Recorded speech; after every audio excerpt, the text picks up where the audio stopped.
Okay, please excuse if there's background noise. It's raining pretty hard where I am, so just excuse that background noise. But just some notes that we had talked about on back to school night about the workspace. I know I had spoken to many of our families about this, and everybody is planning on something awesome for their student if they're learning from home.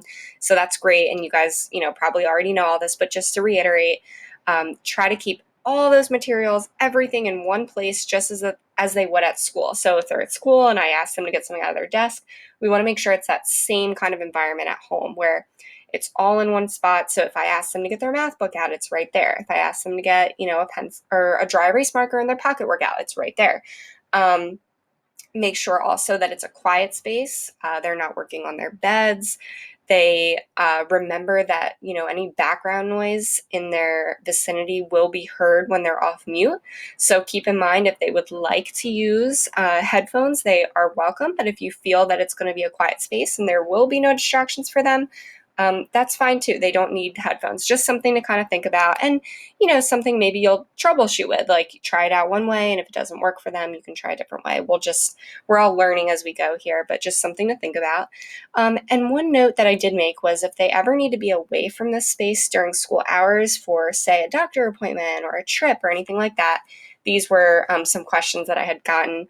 They will probably just miss that day of school unless they are able to chime back into class with all their materials right there from their learning space. Then I would say it's not productive to have them, come on through an app on a phone just because, as you're mobile and you're moving around, you can access Google Meet, on a device such as a phone or a tablet. However, it doesn't mean it's necessarily productive to do so because if they don't have their materials, they can't follow along with the work, and it'll just be kind of distracting for them because they're moving around and they're not settled in as they would be in the classroom. So just something to think about there.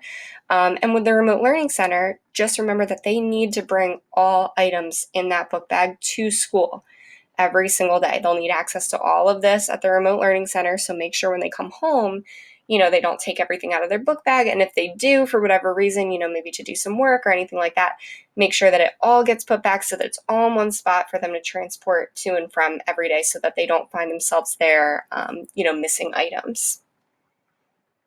Okay, and our first day of school activity is a family tree activity. We usually do this in person, obviously. I have the students bring a picture of their family and themselves and they explain it to us. We will keep this tradition going virtually. So any way it works for you to send me that picture, if email is best, that would be great. Since we already did have our pickup day and I didn't get a chance to talk about that with everybody. So if you could email a photo just sometime before the first, couple days of school, I'll have them, do a couple a day where they share with us their family picture and we add it to what is now our virtual family tree. And I also had some questions about uniforms. As of right now, we are requiring uniforms. At the very least, obviously, they should have their JZU shirt or top of their uniform on. And if you have any questions about this, they can be directed to Mrs. Lee. She'd be happy to answer them. And if you have any other questions at all regarding remote learning, anything at all, just let me know. Please do not hesitate to do so.